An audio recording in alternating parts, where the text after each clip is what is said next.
अगर दो वेक्टर्स को हम मल्टीप्लाई करते हैं तो जो रिजल्ट मिलता है, तो प्रोडक्ट जो मिलता है वो वेक्टर क्वांटिटी होता है। और ये डॉट प्रोडक्ट से थोड़ा डिफरेंट है। जैसे आप लिख लो, नोट डाउन करते जाओ, cross product of two vectors, vector A crossed with vector b will be equal to modulus of vector a modulus of vector b sin theta unit vector n। आप लिखो, cross product of two vectors a and b is defined as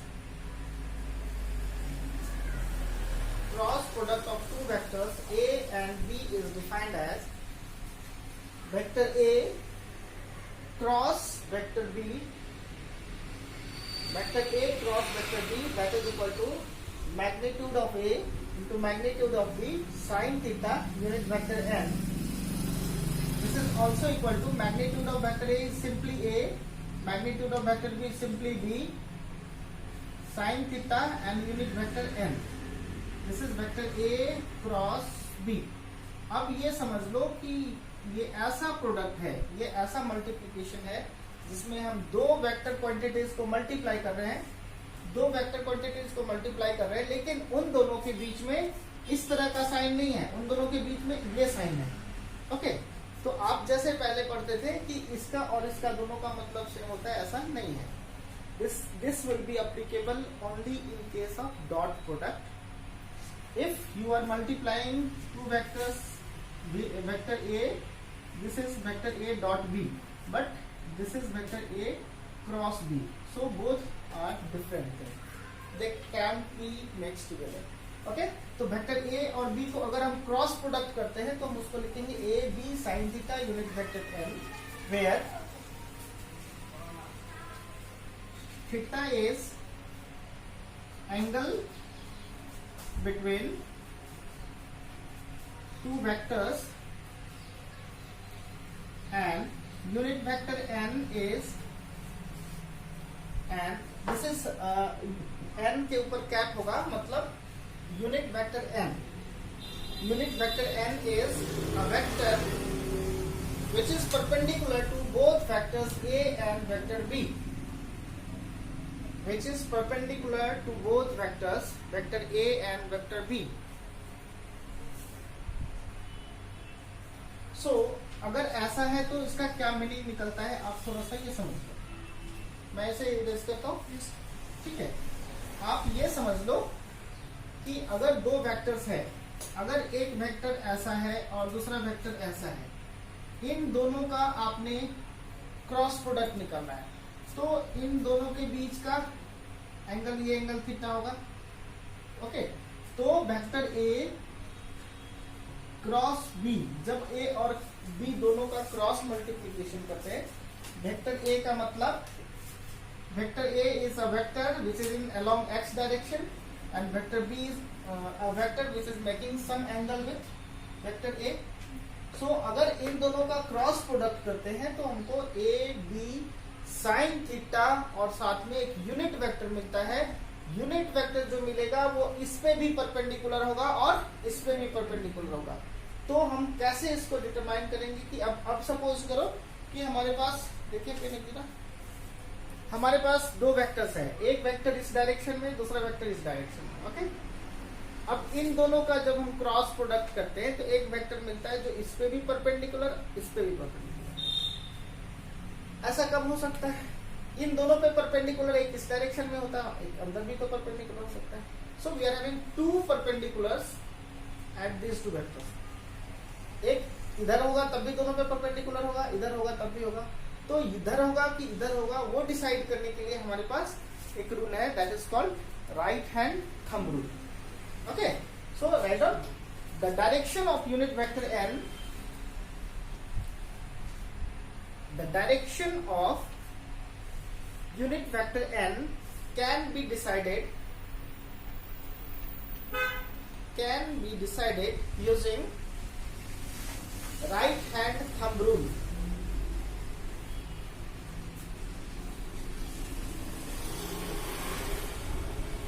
right hand thumb rule.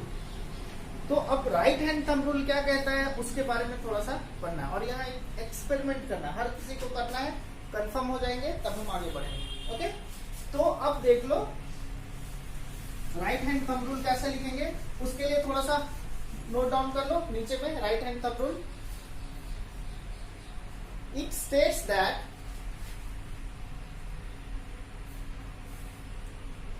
put your right hand in the direction of first vector. Put your right hand in the direction of first vector with straight fingers. In the direction of first vector with straight fingers, and then curl in the direction of second vector. Then curl in the direction of second vector.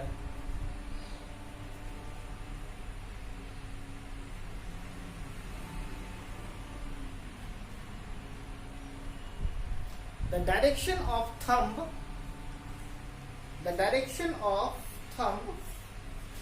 gives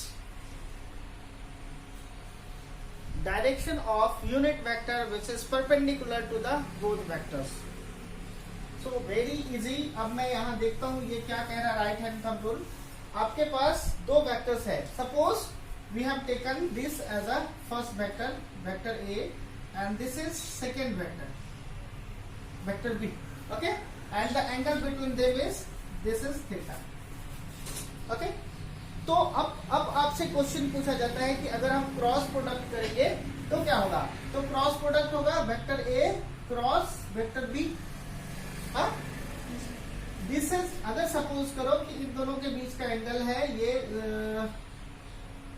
बहुत ज्यादा angle हो गया, अभी मैं नहीं डालता हूँ, एक this is A B sine theta and unit vector N. अब ये यूनिट वेक्टर एन पे कंसंट्रेट करते हैं, उसका जो डायरेक्शन है वो डिसाइड करने के लिए हमको क्या करना होगा, पहले राइट हैंड आपके दाहिने हाथ को फर्स्ट वेक्टर के साइड में रखना है। तो फर्स्ट वेक्टर कौन सा है, ये है या ये है, कैसे पता चलेगा कौन सा फर्स्ट वेक्टर है, this is first, this is second. So put your right hand in the direction of first vector, ऐसा रख दिया, and then curl it in the direction of second, second is in this direction, so we have to curl our fingers in the direction of second vector, and the thumb, ये thumb का जो direction है, it gives you the direction of unit vector which is perpendicular to the both।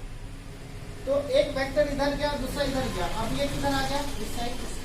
अब इसको कैसे दिखाएंगे paper में, आप इसको कैसे दिखाएंगे, एक वेक्टर है जो ऐसा निकल रहा है, ऐसा तो बना नहीं सकते, पेपर तो 3D होता नहीं, तो प्लेन में दिखाना है।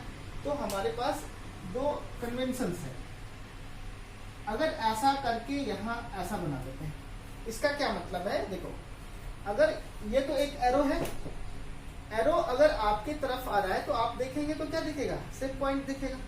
हाँ, सो ये पॉइंट बना देते हैं, इसका मतलब vector coming out of the board. ठीक है, vector coming out of the board और फ्रॉम द प्लेन।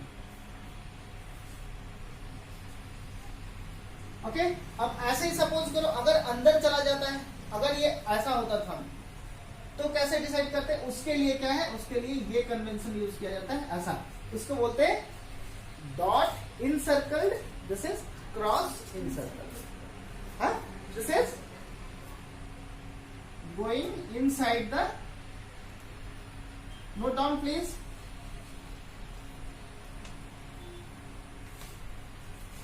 ओके, तो अब तीन डायमेंशन दिखाना हो कैसा होगा, जब हमको ए क्रॉस बी का डायरेक्शन दिखाना होगा तो यहाँ कैसा आएगा, ए वेक्टर ए क्रॉस बी किधर आया बाहर, तो हम ऐसे दिखा देंगे, this is the direction of unit vector. Okay, बिल्कुल समझ में नहीं आया, आ गया। तो एक क्वेश्चन फटाक से बनाओ, मैं इसको बिठा रहा हूं। हाँ, okay, there is a vector A and this is vector B, this is angle theta. You have to find direction of vector A cross B, or second B cross A. इन दोनों का डायरेक्शन बताइए किधर होगा। 1 minute का time है आपके पास। right hand, using right hand thumb rule, put your right hand in the direction of first vector, then curl in it in the direction of second vector. So the next question given to you, you have to find the direction of unit vector perpendicular to the given vector. So note down the question and give the answer. Okay, match the correct answer. Next question for your exercise, just if you have given this is vector C and this is vector A and this is vector B, so you have to find the direction of A cross B and A cross C, and next is C cross A. Just give the answer. Give the direction of unit vector perpendicular to these vectors as per right hand thumb rule. If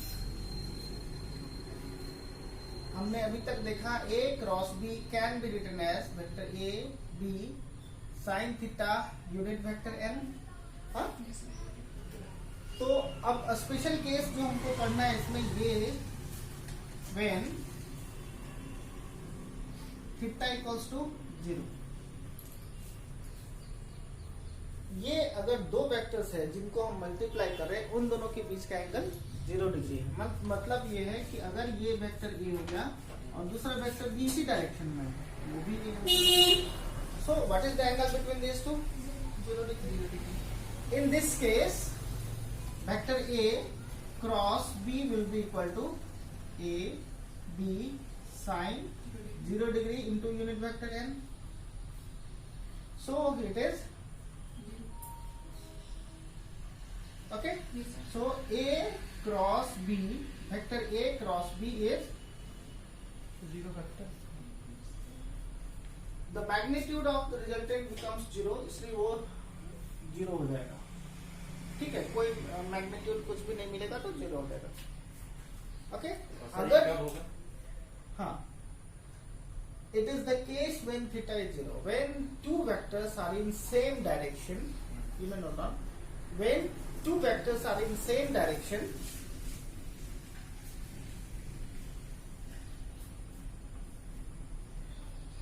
when two vectors are in same direction, their cross product is 0.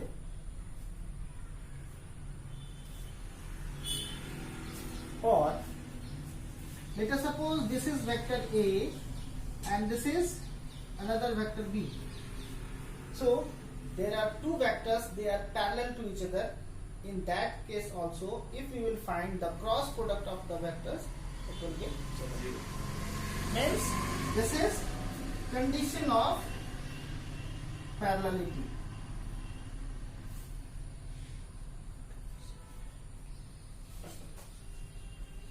If two vectors are parallel to each other,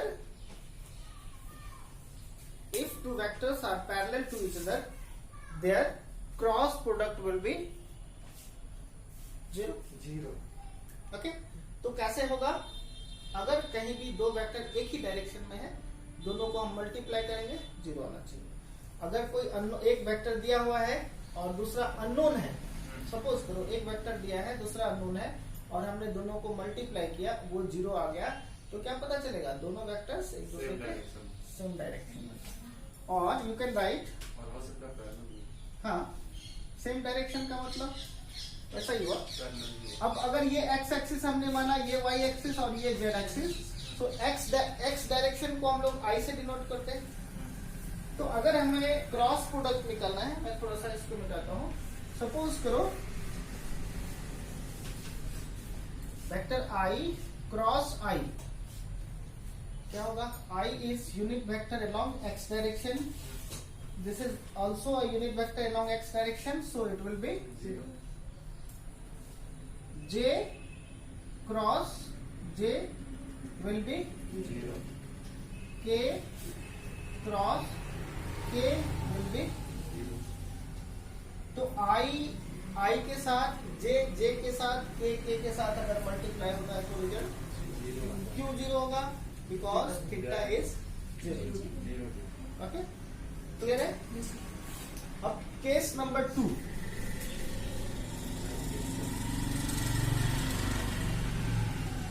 when theta equals to 90 degree.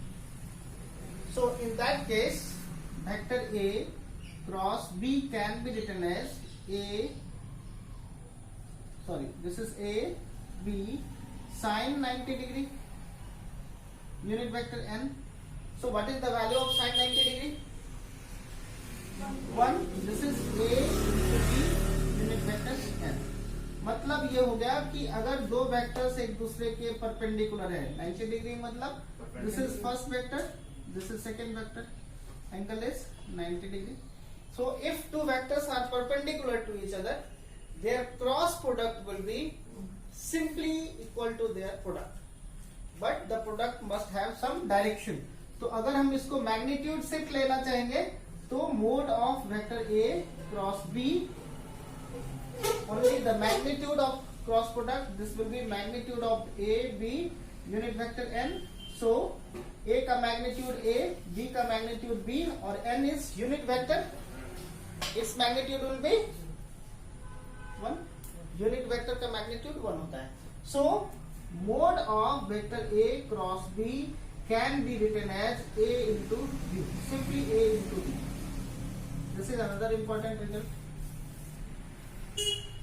If two vectors are perpendicular to each other, then magnitude of their product is equal to their product. Simply multiply होता है.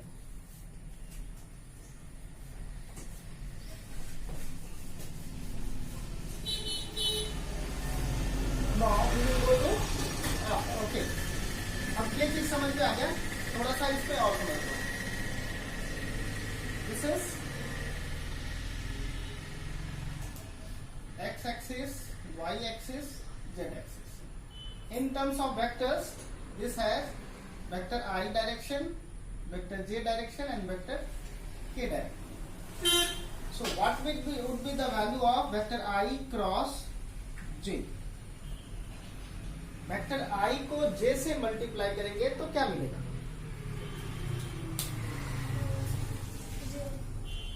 Vector I किस direction में है, आप नीचे physically समझो इस room में.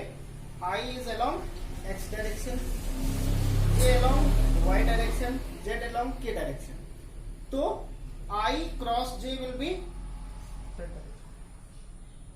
put your right hand in the direction of I. Then I इस डायरेक्शन में ना, so we have taken it in the direction of I. This is the direction of J. So we have curled it in the direction of J. This is the direction of upward, that is A. So I into J can be written as, this is the important thing. Okay. Similarly, J cross K will be, J cross K. अब देखो जमीन पे कैसा है, J is in this direction, K is in vertical direction. So we are putting our right hand in the direction of J and then curl it in the direction of K. So this direction is x direction, J K, it becomes I. J K I हो गया. अब next K cross I equal to K cross I, K cross I, K I, तो ये J direction. K का direction किधर है, इस direction में K, I इधर है, K क्रॉस I तो J डायरेक्शन में आ गया. तो ये अनदर एक इम्पोर्टेंट रिजल्ट हो गया. ये याद करके आना है अगले दिन. हाँ, इससे पहले I cross I, J cross J, K cross K, वो भी और ये भी. ठीक है. तो अब मैं इसको 1 मिनट का और एकदम आसान तरीका बता देता हूँ. I J K ऐसा हो रहा है. जे के आई जे, ऐसे घूम रहा है। अब थोड़ा उल्टा सोचते हैं, अगर कोई ऐसा बोले नहीं जे क्रॉस आई निकाले तो क्या होगा?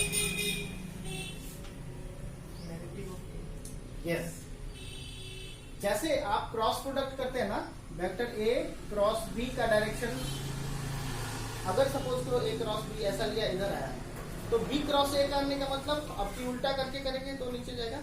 तो ये जो डायरेक्शन हो जाएगा, अगर आई क्रॉस जे को हम लिखते हैं जे क्रॉस आई, तो यहाँ पे हो जाएगा minus of opposite direction. J cross K cross J minus I, and next I cross K minus of J. But ये ऐसा फॉर्मूला हो गया कि याद नहीं होगा, मुझे जैसा लग रहा है कि बहुत मिक्सअप टाइप का हो गया। मैं इसको एक छोटा सा सर्कल बना देता हूं ऐसा, ओके। सपोज इस पोजीशन पे आई है, इस पोजीशन पे ये है, और इस पोजीशन पे ये। क्लॉकवाइज डायरेक्शन में, मतलब ऐसा क्लॉकवाइज डायरेक्शन में देखिए, आई क्रॉस जे के बराबर होगा। यहां देखो, फिर एक बार समझ लो, इसमें चलते हैं। I cross J, starting from I to J, it will be equal to K. J cross K it will be I, and next is K cross I equal to J. अब उल्टा डायरेक्शन में अगर चलेंगे तो minus आ जाएगा, okay. तो ये आप इसको आज पूरा कर लो, अगले दिन